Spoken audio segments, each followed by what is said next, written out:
Salutations, episode 77, and today we've got a new build for you guys. Now, today we are running a Jakobs Allegiance builds. This is Wedding Planner Gaige. We have our Maggie, our Becca, our Amigo Sincero, and we also have the Twister. The Twister being notoriously good on Gaige specifically, although difficult to get. Well, not really difficult, it's just tedious. The boss fight's tedious. But besides the point, we have a lot of really strong items on here. So once again, we will be going and fighting Wilhelm after we run Washburn Refinery. And honestly, at the end of this, I kind of realized that running Washburn kind of just felt very much like I was utilizing it as a natural form of stacking, and then running into do a boss, instead of it being, hey, this is going to be a fun mobbing section into a difficult boss. It very much felt like I was making it a stacking location by the end of it, because a lot of the strategy behind this is we want to get up to 100-ish stacks as fast as possible. The Becca performs amazingly well at 100 stacks, and Amigo Sincero works really well at 100 stacks. 150 kind of pushes it, 190 makes it a little bit difficult to land your crits. And then with the Maggie is going to deal okay damage at the lower points as long as the enemy's slagged. But if the enemy's not slagged, it's not doing squat unless it's like landing crits. So we do utilize the Maggie more like a stacking tool than we do anything else. And the reason why we choose utilizing the Maggie instead of some Jakobs shotgun, is because we want our shotgun ammo for the Twister. The Twister is an extremely strong weapon on this Gaige build. We have shock damage coming from the skill tree. We have access to a lot of gun damage utilizing Anarchy, and the Twister doesn't really care about your accuracy stat. So it's just an amazing pick for Gaige here. Now, that being said, it's also a shotgun, so you don't have as much ammo with it as you do with other things. So you want to kind of reserve that ammo for specific things. One of the main things that I use it for is second winds. If I get down to the Twister, is one of my go-tos on this build to get me back up. Really, really strong second wind weapon. Second, I utilize it for big bosses. So I think I use it a little bit against Hurley in this one, because Hurley's shape perfectly fits the Twister pattern at that distance. So the Twister, as it travels, it makes it more narrow but taller. So we get a lot of very valuable hits on Hurley like that. And in the earlier phases, we still utilize against some loaders, and the pattern works perfectly against loaders at like a mid to closer range. And then with Hurley, it works perfectly at long range. We're getting most of those projectiles to hit the legs, and if we're not, some of them are going to be hitting the arms. It just works out pretty well. Now, a big problem that I had with this was if I didn't have stacks, I needed slag. And Jakobs doesn't have a good way of applying slag, and Interspersed Outburst was not consistent enough for slag. And because we don't have any item to shoot that slag, we can't use Make It Sparkle either. So there were several layers as to why I chose to have a slag grenade here. And we did try and use Interspersed Outburst. I did have it. I did try it, but it just wasn't consistent enough. But look at how fast we can shred things with the Amigo Sincero. It's just so strong. And then the Becca lines up, and it finishes off targets that we've weakened with the Amigo Sincero. It just works. The Becca works really well at the closer mid-range to long-range style shooting. Now, the further out, the more difficult it gets to land all three of those projectiles on your target. But if you're shooting that far out, they're probably not even looking at you, so you can get away with it. But closer mid-range to longer range is really good for the Becca. The Amigo Sincero is really good for medium to long range. or like longer ends of medium to long range, as it's a sniper rifle and you are most likely going to be landing your shots with it. Again, unless you get up to the 190s-ish with Anarchy, then it becomes difficult to land crits, but otherwise it should be fine. But yeah, this build is a lot of fun to set up. We have another vector of healing as well, but I didn't use it at all. We have with claws, and it is a pretty good healing option if you are given an opportunity to use it. However, there weren't very many opportunities to really care about using it in this run. I did melee cancel once, so I guess I activated it once, but I didn't really use it. And it wasn't because I didn't need to, or it wasn't because I had no use for it. It was just simply because I didn't really have a need to. I played really safely in this, and when I'm playing Jakobs builds in general, I tend to be playing really safe and staying in the back.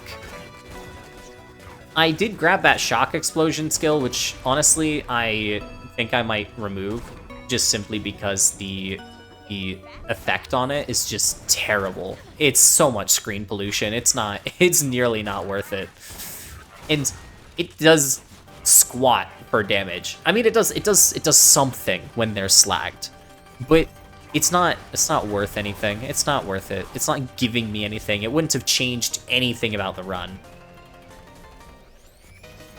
if I had it or didn't. If anything, it probably would have been easier without it, because it would have given me a little bit easier sight on some targets. But shock damage be shock damage.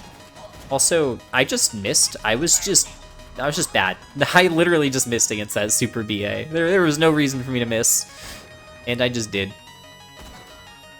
But it's just how it goes sometimes. Me wanting to spam shoot the sniper rifle, and it is not meant for that. But the only reason why I even did this was because of Garnet's skill tree that I saw. It looked super interesting. I was like, I feel like there's a niche reason to utilize this tree. And for the most part, this setup did kind of follow what he did. There were definitely some changes. I added shock stuff, a lot of shock stuff. Yeah, because Twister. But I took inspiration because he had with claws, and I guess I ended up following suit because he didn't really use it, and I ended up not really using it. But there are definitely times to use it, especially when like fighting psychos, because psychos get up really close, and those can be annoying if you try and hash it out in a melee scenario. So you get your Maggie out, you get them slagged, and then when they run up to you, if you're low HP, you melee them to heal up as they're running, and you melee them back, and then you just pump them full lead in the face. And the gameplay loop works pretty well. Now, again, you want to be in the medium stack range, about 150 to 180. You don't want to push above that number, really. The only weapons that get bonuses from that are the Twister and the Becca. The other two items, they kind of become obsolete if you go too high. So staying in that 180 to 190 range works out pretty well. And there isn't really a need to go above that with this. There's no reason to. But I had a lot of fun making this setup. And that's really all I have to say about this build. I'm working on a couple of new projects. There were some people in TX's Discord that were working on mini games, and so I'm trying to help them out with that. And those seemed really cool. One of them's like a roulette style thing, and the other one's more of a. The other one seems more mini game generalization. So just a whole bunch of different mini games, but they both seem super interesting. So I'm gonna try and help out with that. You might see some of that show up on the channel. Maybe we'll see. We'll see what happens. But honestly, it's been kind of difficult finding inspiration to really play around with right now, because a lot of the challenge builds that I'd want to do, they feel like they feel the same when I go to play. They feel the same. The only difference is, hey, I'm optimizing for a different anarchy stack count. And I guess at that point, I may as well just write a document about, hey, these are the probably most optimal spots for where anarchy stacks should be for different weapons. And that's not really a video style thing to cover. So I'm starting to run out of ideas in that department. And if I do something like that, I'm making like one Road to Discovery video covering it, and then that's the end of it, really.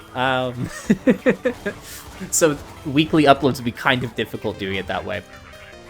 Now, I do really like Dizzy's bounty board system, where they have a whole bunch of bounties that they're putting in a Discord and running through these bounties and clearing these bounties. Those are pretty cool, but a lot of them seem like, hey, we want this very niche technical thing, and it's like you put a request for a thing that's kind of overly specific in the sense that you just made the build as a bounty and was like, make it work.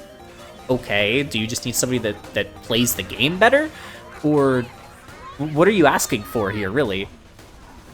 You made the build already. That's what's listed in your rules. Or in other cases, it's extremely broad, and I look at it and I'm just like, what's the standard that we want here?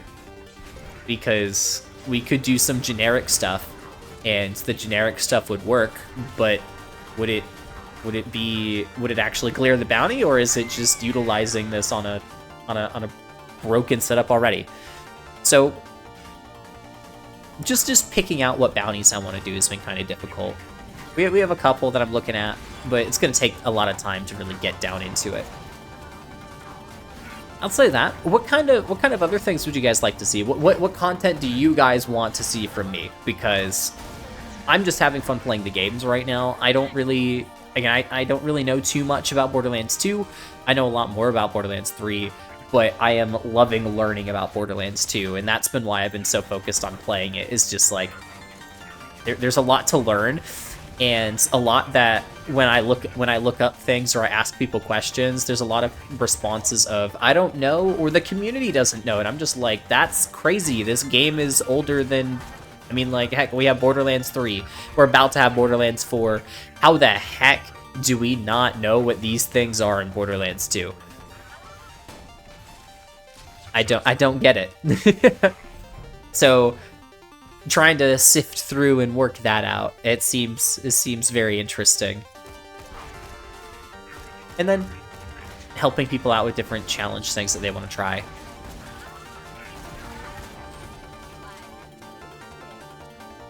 And for the most part, I'm just shooting guns in Washburn Refinery, and that's really just been fun to do. I love this map. This map very much, it feels very, very akin to a Malawan takedown in Borderlands 3. It very much feels that way when I'm running through it, because we have our primary, like, first ad location. We walk in, there's our first little guy, he's like our ratch section. We move in, we fight all of these swarms of enemies to get past the first door, and then we fight a super BA to get past the big door. Then we press and we fight a whole bunch of more small fry, and then we get to another super BA who's in a more optimal position. And we fight him sort of like a mini boss after roulettes of enemies. And then we come into here where we're fighting more just random roulettes of enemies. And then we get to Hurley, who is very much a Wotan adjacent. Wotan is freaking easy. The mechanics on Wotan, there's so many buggy things with him that make him just like super easy to cheese or to break, and if you break him, then he just stops being a challenge, and it's like, well, this build just by default kills him. But I'm trying to find out new things to do. So If you guys got any interesting ideas or want to see me use like different weapons for challenge builds, leave it in the comments, let me know. I love just playtesting random items. But again, it's definitely starting to feel samey. So potentially when I get that Road to Discovery video out, I might move off of Gaige a little bit and try out some other characters. Because I did do a Maya guide, and that was a lot of fun, and that was for playthrough based stuff, because that's all I've done on Maya. I haven't done very much endgame, which is crazy because I'm mostly an OP10 player. I load up a character on OP10, and that's about where I play. But making a Maya guide based off of OP10 gameplay after not really playing with Maya on OP10 was very interesting to do. So I had a lot of fun doing that. But it's also not very much a video that fits my style of content. Making build videos does, but doing like a playthrough guides for like what skills to grab for what, it's kind of weird to me right now. I guess I just need to do it more, and that would probably solve that problem. But I don't know. Also, I'd be cool with suggestions for different games too. I might start playing some of the Toho games. I have the emulator, but I haven't fully like set it up yet. It's like we have the emulator, we have the game files, but I just haven't gotten around to compiling everything. So we'll see where that goes.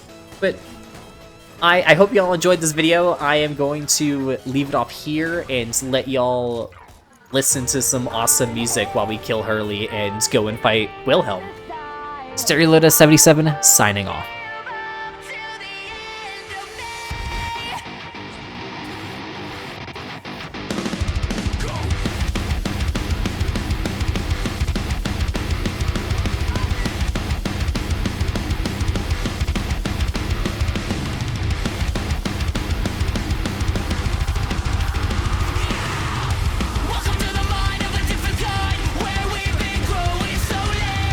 Think I'm on 11, but I'm on a 9. Yes, you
beyond my limit, not to compromise. And you can tell me if I mean it, looking in my eyes. Cause I've been waiting for my moment to strike. So come close, let me show you what it's like. Yeah, you can try to stand in my path, but you're gonna regret it. I'll be the one who laughs last while I'm making my exit. Cause this is only for the strong of heart, not if you get it.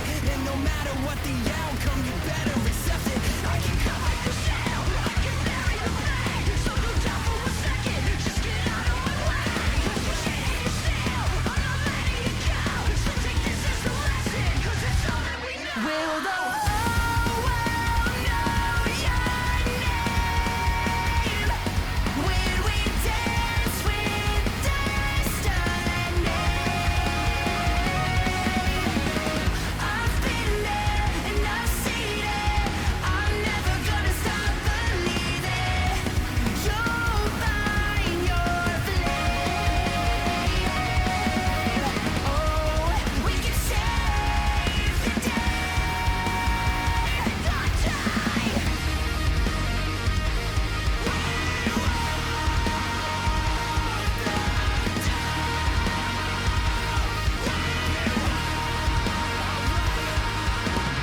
It's like I'm seeing double vision. Take a seat, I'm on a mission. We got everything to gain. To become everything you're not. You just give it all you got and take the pleasure with the pain. Yeah,